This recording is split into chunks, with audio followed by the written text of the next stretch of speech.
New Sudbury Pentecostal Church, we did not start. We're the beneficiaries. That's something that started years before. There was a group of people in glad tidings years and years and years before ever our church was birthed. They got together and prayed for new work, New Sudbury.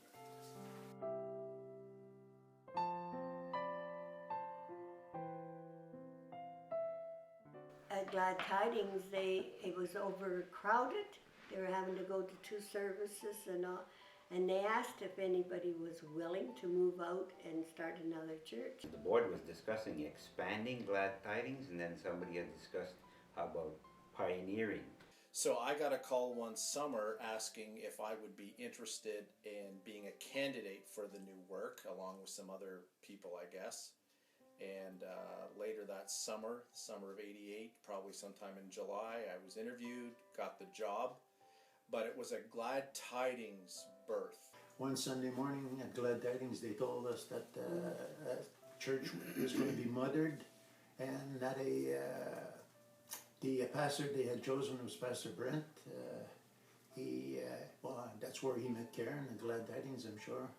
And anyhow, a local boy was going to be a senior pastor, which was good. We were thrilled right from the very beginning.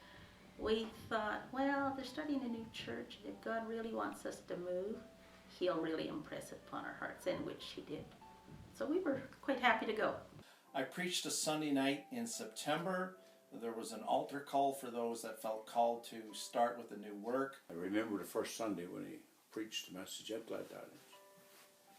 And I said to Effie before we went, I says, no way, shape or form did I want to be a part of this new work.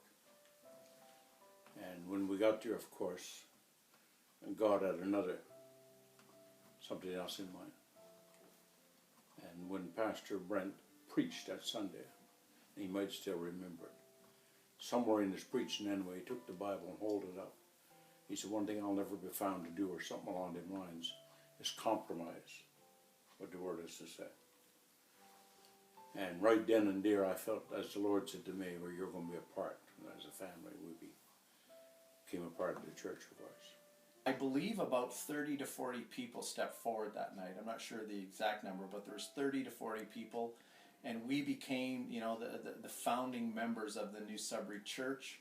And then on Sunday, I think October 2nd, 1988, we had our first solo church service. I think we were thrilled as all get out. We had about 90 people the first Sunday, and I think the next Sunday we had 68.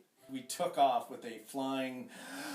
The first meeting we had, Brent pulled in to the parking lot. Then he came inside the building.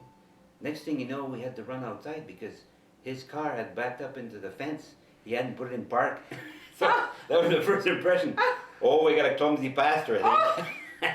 He was driving a Honda. Remember, he was driving a Honda, and remember his car backed up. Oh yeah, you'll remember. Brent, you remember this. There's a lot of the ups and downs of who was going to come out on a Sunday. We were in a school gym, and who would come to a gym, who would come to a school, to hear the gospel, and if they came once, would they come again? And we had all kinds of just the technical issues. Some of the founding members will remember Sunday mornings and Sunday nights with the sound system squelching and making all kinds of noise as the sound bounced around the gym. The acoustics were awful. It was always a challenge to be there early in the morning to set out pull out the sliding table with all the chairs and lay them all out, and then having to do this again after when the service was over and clean up the place, because we had been warned that the place had to be spotless when we left, that it shouldn't even show that we had been there. So that was one thing that we always had to make sure that people stayed behind to clean up. All of the parishioners that were there, we were all really excited about what we were doing, and it was crowded, and everybody had to set up and take down and stuff like that. But being older, I didn't do that part. And I don't know, it was okay. It wasn't a church, but while we were there, it was God's house. Well, I remember that Sunday packing up all the kids and my wife, and we're on our way to church, we're going to Glad Tidings. But when we got to Roy Street, for some reason or another, that old car just wanted to turn to the right. We had no idea. We had just found out that there was a school, a Pentecostal church meeting in a school. So we walked in there, and we were well greeted. I remember Marcel was there and some other people doing some music ministry. And we've been with Pentecostal, New Seventy Pentecostal ever since.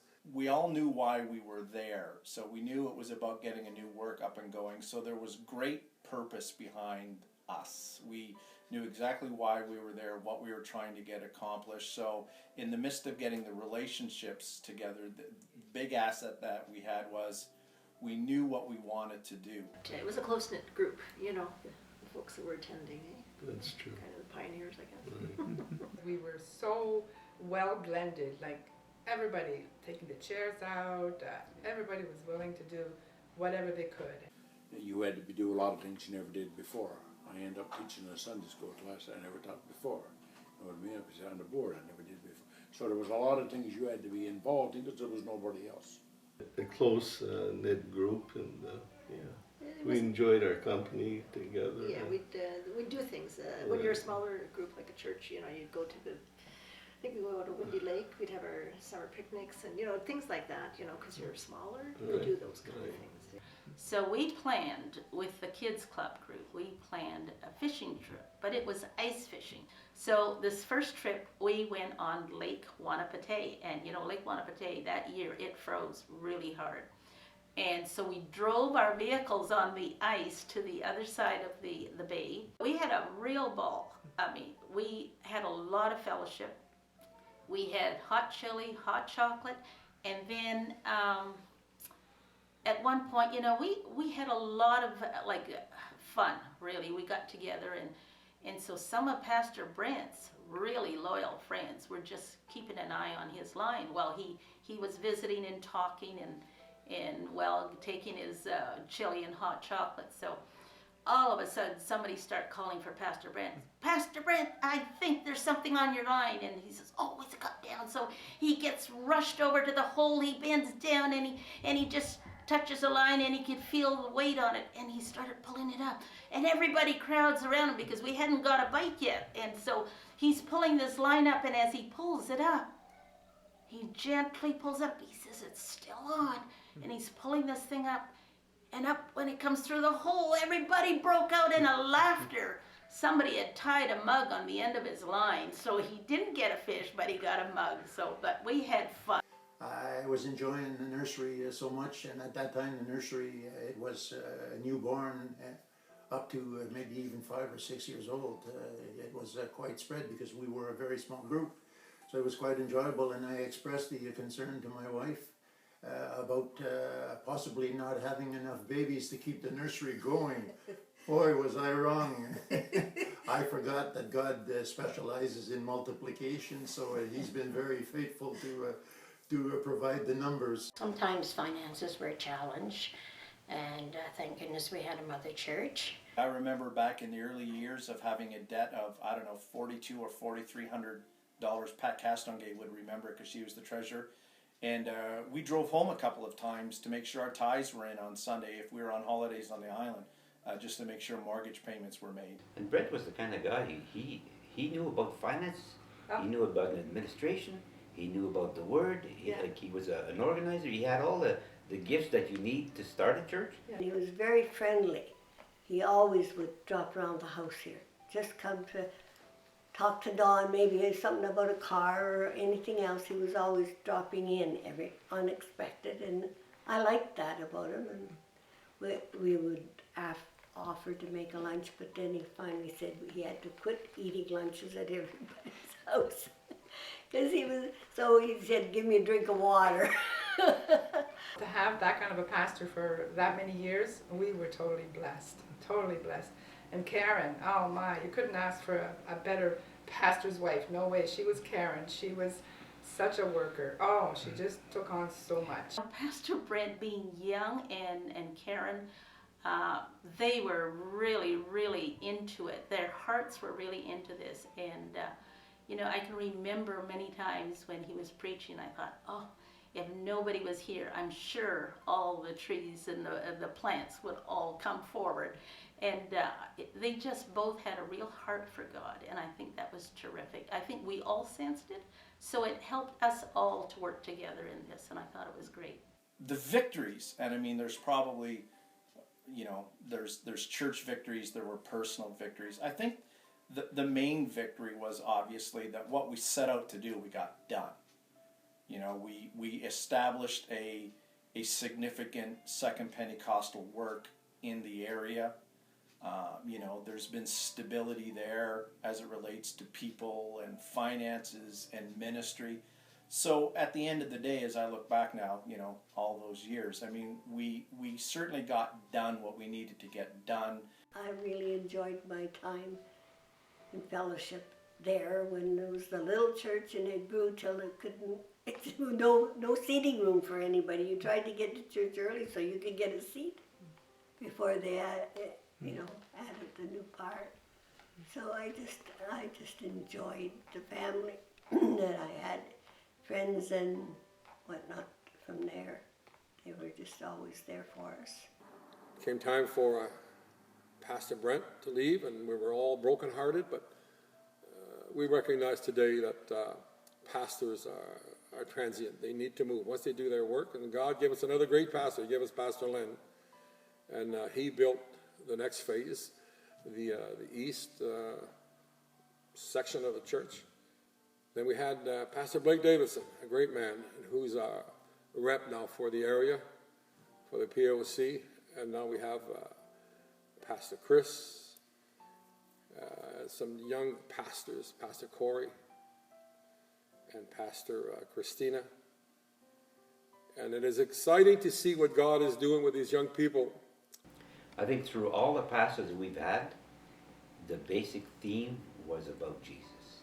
And that tops it all. We can talk about all kinds of things, you know, the gifts of healing and all that stuff, but if they don't point our lives to Jesus, then you're missing the boat. And we started that church, and Brett was strong on the things of Jesus. And we're down to our last pastor, and he talks about it's all about Jesus. So that's what I think. We haven't changed anything. Well, here we are. We're still in New Sudbury Pentecostal Church.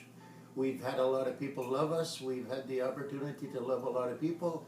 I'm thankful for being a part of helping build God's home, a house for us to worship in, and many, many other people. And I'm sure this church will be here for many years to come. And that's what I'm most thankful for. To sum up, I believe, the reason we are where we are today when it comes to celebrating 25 years.